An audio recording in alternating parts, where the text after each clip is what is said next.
Bonjour, bienvenue à cet exercice d'assignation. Donc, dans ce cas-ci, on connaît la molécule, on nous demande d'assigner les signaux RMN. Voici, donc, c'est un autre exercice tiré du livre de l'excellent livre de Jacobson. C'est des exercices là, additionnels qui ne sont pas dans le livre, mais qu'on peut quand même obtenir auprès de l'éditeur.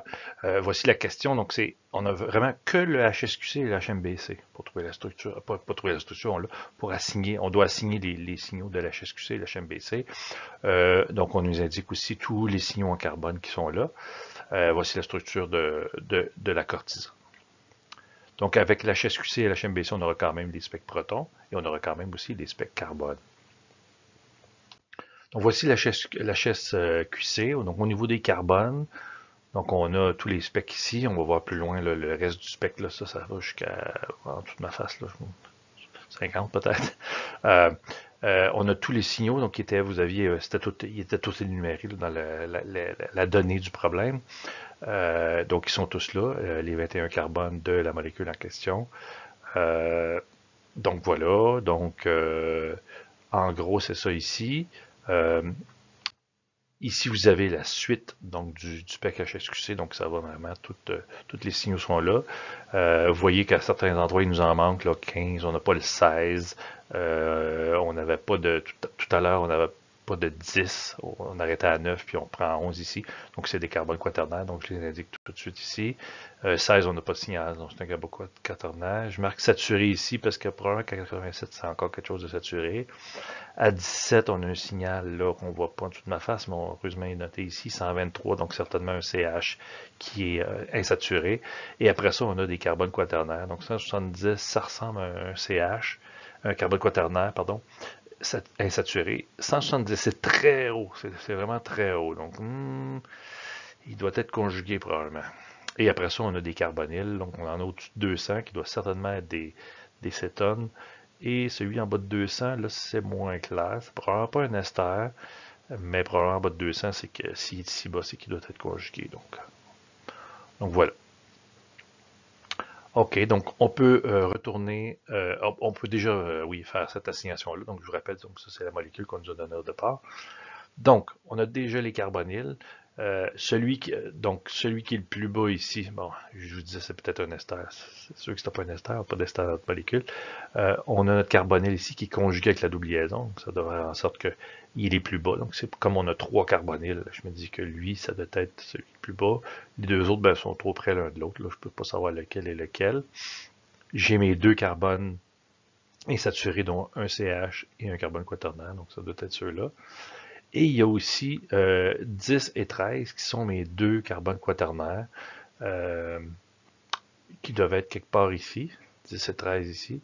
Et 16, c'est mon autre carbone quaternaire qui est probablement saturé. D'ailleurs, il sort à 88 ppm. Pourquoi il sort à 88? Parce qu'il est quaternaire puis il est flanqué d'un wash. Il y a même un carbonyle pas très loin. Donc c'est clair que c'est lui qui va être le plus démêlé des carbones quaternaires qui sont saturés. Et les deux autres, ben là, 37, 50, je ne sais pas lequel est lequel entre celui-là ici et celui-là ici. Donc, c'est pour ça que j'ai marqué 10 ou 13, je ne suis pas encore certain. Bon, j'en ai signé quand même quelques-uns. Donc, je retourne à la HSQC, j'essaie des liés avec les hydrogènes. Donc, par exemple, ici, j'ai le 1 qui est associé au A, donc c'est un CH3. Le 2 aussi qui est associé au C, c'est un CH3. Le 3 qui correspond au G et au D ici. Le 4 qui correspond au M. Et là, j'ai marqué M2. Qu'est-ce que ça veut dire? Donc, dans le M, il y a deux H. Le L, c'est un H, mais le M lui-même, c'est deux H. D'ailleurs, on le voit ici parce qu'il y en a un qui correspond à ce carbone-là et un qui correspond à ce carbone-là. On voit que ce signal-là est un petit peu plus à gauche que lui. Vous voyez que ça ressemble à un triplet. Le centre du triplet est un peu à gauche de ma ligne médiane ici, et lui est en plein milieu. Donc, c'est comme ce signal est un peu plus, dans le fond, un petit peu plus à gauche que ce signal-là. Conséquemment, je l'ai appelé 2. 2 parce que le déplacement chimique est plus grand. Donc, ce qui est plus à droite, donc comme lui, je l'ai appelé M1 et lui plus 2. Voilà, 5, il voit le H et le B. Le 6, ben, on vient de le régler. Hein. Le 6, lui, c'est M2, donc lui, c'est M1. Donc, c'est pour ça que le 6, je l'ai acheté M1. Et on voit le J. Le J aussi qui a 2 H. Et là, ah, ben lui, il n'y a pas d'autres signaux. Il y a 2 H, il doit être il doit être sur un autre carbone, à moins que ce soit le OH. Non. Parce qu'on voit qu'il est associé à un autre carbone. Et il est plus loin, c'est le carbone 14. Donc on voit ici, on arrête à 9, puis ça descend plus loin. Donc il est sur un autre carbone, qui est donc plus déblindé, c'est pour ça qu'on ne le voit pas. On va le voir tout à l'heure, dans la prochaine. Mais ici, je le mets ici. Pourquoi je le mets là? Bon, oui, ok, ça me permet de voir que sur ce carbone-là, il y en a deux. Mais je fais la même chose que tout à l'heure. Vous voyez que sur ma ligne médiane ici de mon signal, lui, il apparaît vraiment à gauche. Alors que lui, sur cette même ligne médiane-là, c'est cette même ligne-là, il appartient entre les deux. Il apparaît entre les deux. Donc lui est un petit peu plus déblindé que celui-là. Donc c'est pour ça que lui, il étant moins déblindé, je l'ai appelé J1. Donc lui va nécessairement être J2. OK, donc 7 voix O et E, puis 8 je vois N et puis voix F. C'est ce que j'ai noté là. Le 9 il voit H2. Ah oui, H2, pourquoi H2? Et ici c'est le H, le 5 je l'avais mis H1, pourquoi H1? Regardez ici, lui, le centre semble être juste là. Lui, le centre est un petit peu plus à gauche. Il va au-delà de cette ligne-là. Lui, il va pas au-delà. Donc, lui, il est un petit peu plus à gauche, donc un petit peu plus déblindé que lui. Donc, lui, je l'appelle H1, puis lui, H2. Je continue maintenant avec les autres. Carbone 10 qui est quaternaire, donc j'ai pas de signal. Le 11 voit le L, le 12 voit le P et le I. On voit qu'on a deux beaux singuliers. Donc là, on a certainement affaire à un CH2 diastéréotopique avec aucun voisin proche, hein, parce qu'il sort, lui est couplé avec lui, puis lui est couplé avec lui, il ne rien d'autre. Donc on a un CH2 qui semble être isolé, et chacun des hydrogènes est différent pour qu'ils soient couplés ensemble. 14, bon, on l'a déjà un petit peu analysé. Là. On voyait qu'il voyait le J, mais la partie plus à droite, la partie plus à gauche, pardon. Donc, je l'ai appelé J2. OK, je suis rendu à 15. 15, la même chose que P et I. On a deux hydrogènes qui sont couplés ensemble, sont très déblindés, hein, 4.10, 4.05 pour lui, alors que ceux-là, ils sortent plutôt à 2.8 et puis presque en bas de 2 même. Donc on a deux couples différents. En fait, on a deux CH2 qui sont isolés, qui ne sont pas très loin de carbone chiro parce qu'ils sont diisotopiques, mais ils ne sont pas couplés à rien d'autre.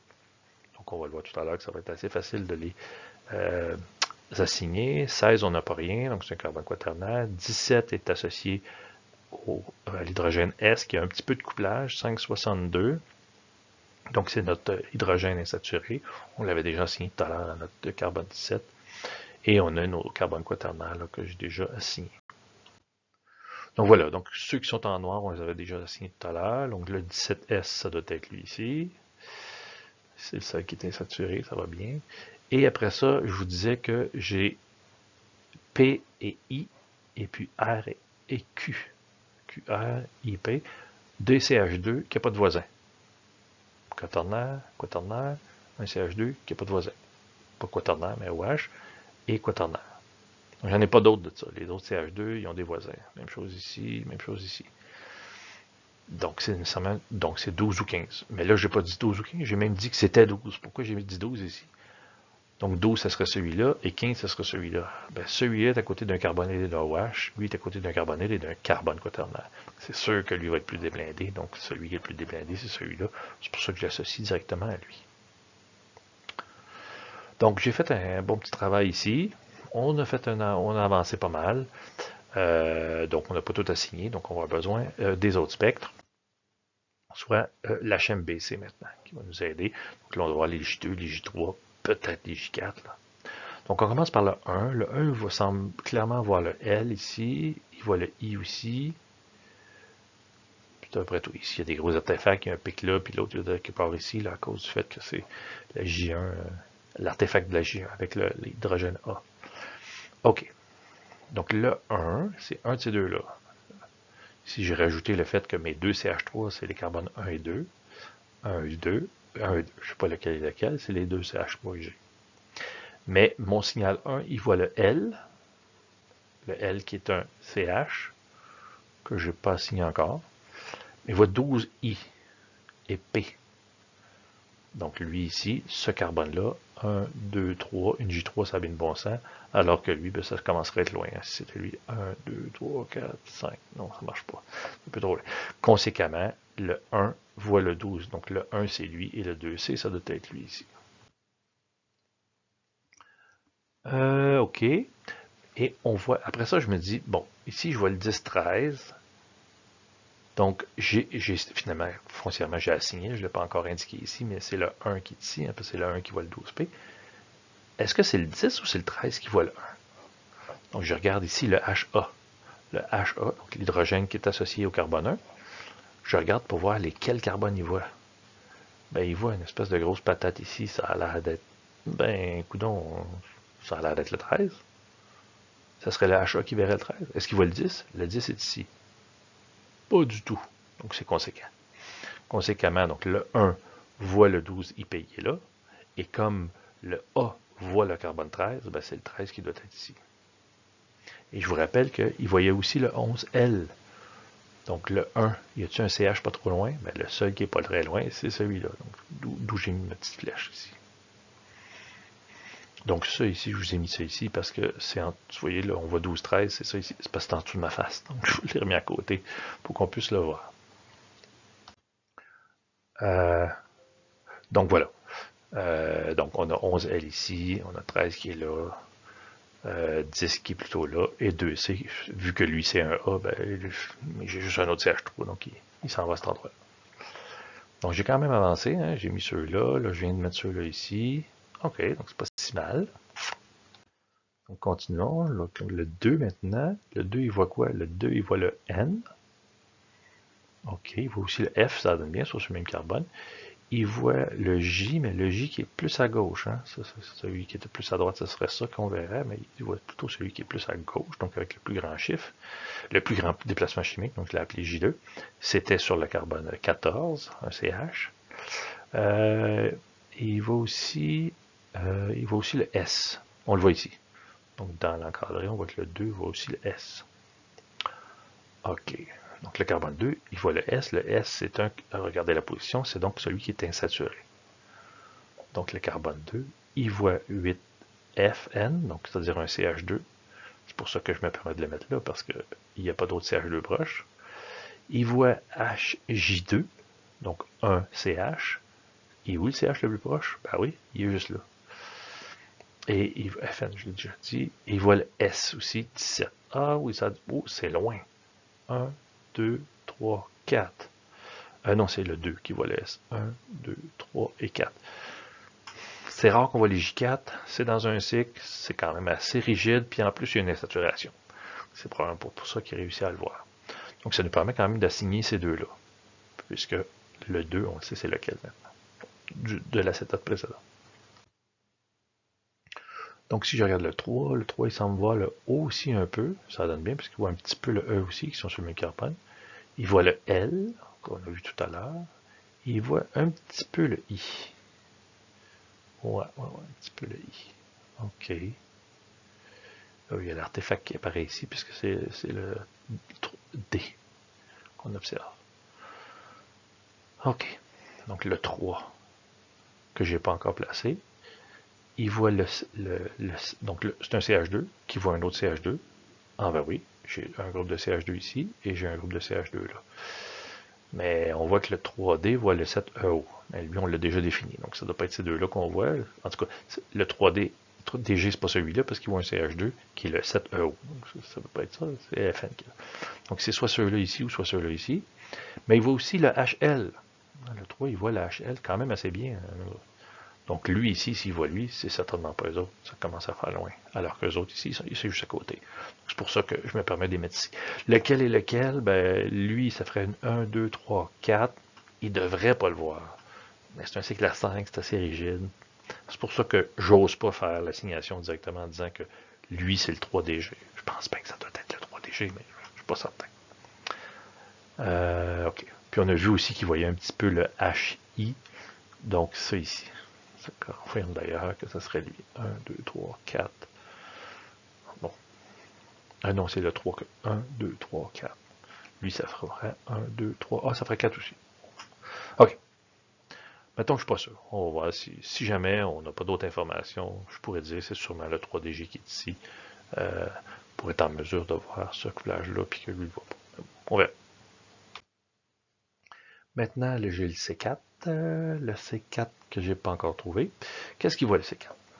Le 4, il voit Ouf, il voit cette affaire-là. Il semble voir le M. Peut-être le L, mais c'est une grosse patate, c'est un peu dur à voir. Ah, par contre, le J, il le voit bien. Ça, je suis pas mal sûr. C'est la deuxième d'ailleurs, hein, parce que ça serait ce spot-là. C'est pas ce spot-là qu'il voit, c'est plutôt celui qui est sur la gauche, du J, si on veut. Il voit le HH aussi. OK, c'est à peu près tout. Par contre, il y a un gros spot ici de corrélation avec le HS, donc de la double liaison. Hein? Donc, le carbone 4, que je pense, il voit très bien FN. Il voit le J2, donc lui ici. Et il voit aussi le S ici. OK. Donc, mais il voit aussi le M ou L. L est là. Le M, je ne l'ai pas placé encore. Il voit le S ici. Ouais. Il voit ça. Donc, on serait tenté de le mettre là. Hein? Par contre, il ne sort pas très haut. Le C4, là, il est à peine à 30 ppm. S'il était à côté d'un carboné, il serait plus haut que ça. Donc, j'ai plus tendance à pouvoir vouloir le mettre ici. Ouais. Ça aurait plus d'allure. Le déplacement chimique correspondrait mieux. Ça se peut. Le 17S, il verrait sûrement bien. Le 8F, il pourrait peut-être le voir, là. Ça commence à faire loin. 1, 2, 3, 4. Il ne voit pas beaucoup quand même. Hein. On n'a pas un gros spot, là. Il est où le N? Le F, pardon.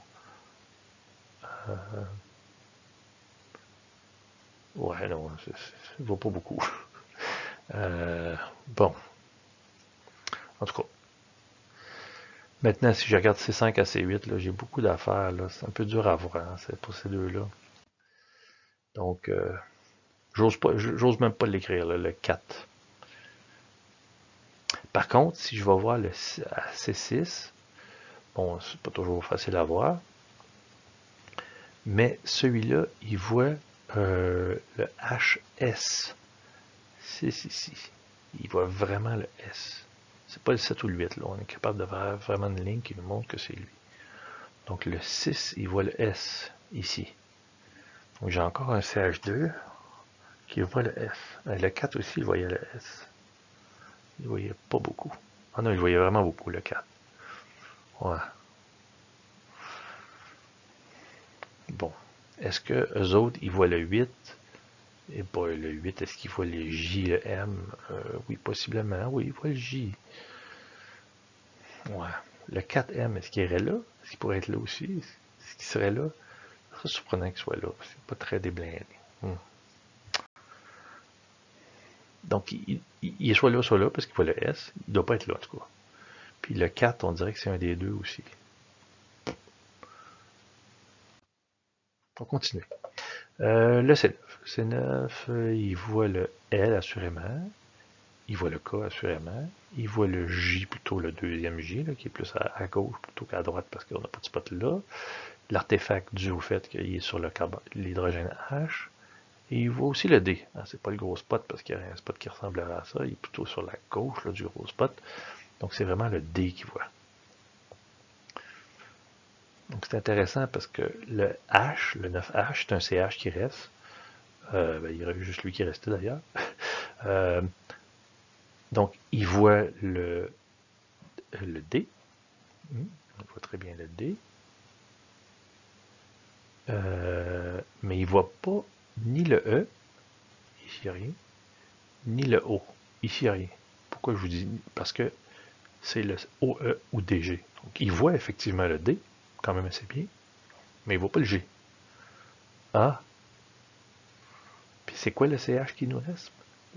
Le seul qui nous reste, c'est lui à placer.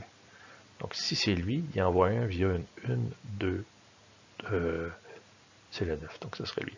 1, 2, 3, 1, 2, 3, 4, là ça commence à être trop loin. Donc il verrait celui-là, mais pas celui-là. Conséquemment, je viens de placer le DG versus le EO.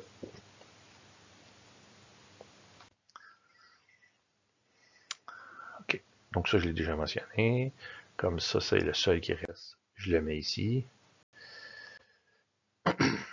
Et ce que je viens de trouver, c'est donc le fait que le DG est ici, puis le 7EO est de ce côté-là.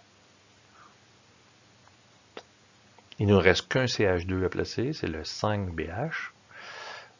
Et puis le 9HG2, H2, pardon, le carbone 9, voyons. Je suis mêlé dans mes affaires. J'ai vu qu'il voyait le K. Vraiment bien. Donc, le 9, il voit le K. Le K, il appartient à qui? Il appartient à un CH2. KM. Un CH2. A. Ben, CH2 que j'ai pas placé. Il en reste plus beaucoup. Donc lui ici. Donc conséquemment, ça c'est sûrement le KM. Puis lui, ouais, on n'a pas encore certain c'est lequel. Il nous en reste un autre CH2, le 5BH1. Ben il va là, il va là. Pour l'instant, je ne sais pas. Mais il doit être soit là ou soit là. Mais le 4KM, parce que le K voit très bien le 9, ça doit être lui qui est à côté. Donc conséquemment, lui est à côté et le 3DG est de ce côté-là. Puisqu'il voit lui, mais il ne voit pas le E ou l'O. Donc j'ai quand même pas mal avancé entre ces deux-là maintenant. Bon. Ouais, je suis pas certain. Il ne reste plus que les CO à signer. Ben, ceux-là ne sont pas complètement assignés, mais je sais que c'est un ou l'autre. Si je regarde les CO maintenant, le CO, le carbone 20, qu'est-ce qu'il voit? Le carbone 20, il ne voit pas grand-chose. Par contre, ici, il voit le J2. Ça serait le J1, ça c'est le J2, qui correspond au carbone 14. Et il voit aussi le I. Il voit très très bien le I, hein, du carbone 12. Puis ici, il ne voit rien. Donc, il voit carbone 14 et carbone 12. Donc le C20, il voit le 12 et le 14. Lui, si c'était le 20, il verrait, oh non, mais non, c'est là, le 12 et 14, conséquemment, lui, c'est le 20. Lui, si c'est le 20, lui, c'est nécessairement le 21. D'ailleurs, si je regarde le 21 voit rien ici, par contre, le 21 voit très bien R et Q. Et R et Q, c'est quoi? C'est lui. Fait que c'est normal que lui, ça soit 21. Donc ça marche, 20 et 21. OK. Maintenant, je dois discerner entre ces deux-là. OK. Bon, je prends le premier hydrogène, je regarde le premier hydrogène, c'est HJ1, donc J qui est là. Donc 1, c'est la plus petite constante, le déplacement chimique, c'est pour ça que je l'ai appelé 1. Donc il est couplé avec. On croise ici, donc ça c'est le carbone 10. Ici, je pense pas. Ah, ici, oui, par contre. 19, ben peut-être un peu 17. 17, 19, puis ici, il n'y a pas rien. Ça, c'est vraiment la partie plus à gauche. Donc, c'est ce que je marque ici, un peu 17. Ben 19, je vais marquer un peu, mais quand même pas mal. Donc, il doit être 19. Donc, le HJ doit être 19. 19 est ici. Et bon, là, s'il était là, ça serait loin. Alors que s'il était juste à côté, ça serait bien mieux, hein? Ben oui. Donc, probablement que l'hydrogène HJ1, qui est du carbone 6, doit être à côté de 19. Conséquemment, lui, ça demeure le 5 BH1. Et d'ailleurs, ici, je l'indique, ni HB ne voit le carbone 19, ni le H1 ne voit le carbone 19. C'est sûr que si c'était ici BH1, il verrait le 19. Donc, ils sont trop loin. C'est parce qu'ils sont ici. Ah, ben là, j'ai pas mal fait mon travail d'assignation, finalement. Ça, c'est les specs. Je vous ai mis des morceaux là, que j'ai rapatriés tout à l'heure, simplement pour vous indiquer l'autre page qu'on a donnée dans le problème. Et on a quelques informations pour essayer de nous aider à assigner les axiaux et les équatoriaux. Hein? Pour le cycle A5, ça va être difficile. On n'a pas de nausée. Donc, on peut pas aller là. Par contre, on peut aller un petit peu plus loin. C'est-à-dire, si je regarde au niveau du carbone 6 ici, j'ai J1 et M1. Donc, J1 qui est là-dedans, puis j'ai M1 qui est là-dedans. Et bon, c'est pas avec les couplages, ils sont pas très beaux. Donc, je me permets, comme j'ai un M1 qui est plus déblindé que le J1, simplement sur le principe qu'en général, les équatoriaux sont plus déblindés, je me permets de faire cette assignation-là. Maintenant, pour le 8, qu'on n'avait pas encore assigné, c'est la même chose. J'ai le F et j'ai le N. Donc, le N étant plus déblindé, parce que c'est pas les couplages qui vont nous aider ici. Là, on ne les voit pas très bien. Je dis que le N est plus déblindé parce que équatorial. Maintenant, le 5 ici. Le 5, c'est B et H1. H1, là, il est quelque part ici. Je ne peux pas savoir. Par contre, le B, je vois quelque chose. Ça a l'air d'être un quadruplet qui a été dédoublé. Donc, c'est un quadruplet ou un doublet de doublet de doublet. Il y a au moins deux grandes constantes de couplage, sinon trois. Euh, donc, s'il est en équatorial, il ne pourrait pas avoir deux grosses constantes de couplage. Il y en aurait une seule. Si en équatorial, il y aurait uniquement son géminal, les autres seraient faibles. Donc, s'il y a deux grandes constantes de couplage, c'est qu'il est nécessairement en axial. Donc, lui, donc le B, est en axial. Maintenant, le 4 qui est ici, K et M, donc K qui est ici, et M qui est ici, on ne voit pas grand-chose. Par contre, le K, il nous dit quelque chose, il y a une seule grande constante de couplage. Donc, c'est le même principe que tout à l'heure, mais en guillemets l'inverse, c'est-à-dire qu'il y a une seule grande constante de couplage, donc il est en équatorial. On me dirait, oui, mais là, le K, il est plus blindé que le M. Ils sont proches l'un de l'autre, et j'avoue que si j'ai choisi entre les deux, entre la constante de couplage et le déplacement chimique, pour un équatorial, c'est les constantes de couplage, à mon avis, qui sont plus solides comme information. Donc, dans ce cas-là, comme j'ai une information de couplage, je constate que lui est en équatorial. Donc, je pense pas qu'on peut aller beaucoup plus loin avec ce qu'on avait ici. Euh, mais on a quand même fait un bout de chemin là, dans l'assignation de tout ça. On a certainement trouvé chacun de nos carbones et des hydrogènes, et même une partie là, des groupements équatoriaux, des hydrogènes axiaux et équatoriaux. Donc, 12 IP, on ne peut pas rien dire, et ça nous prendrait un OSI pour tout le reste, mais on ne nous en a pas donné. Donc, c'est le maximum qu'on pouvait faire.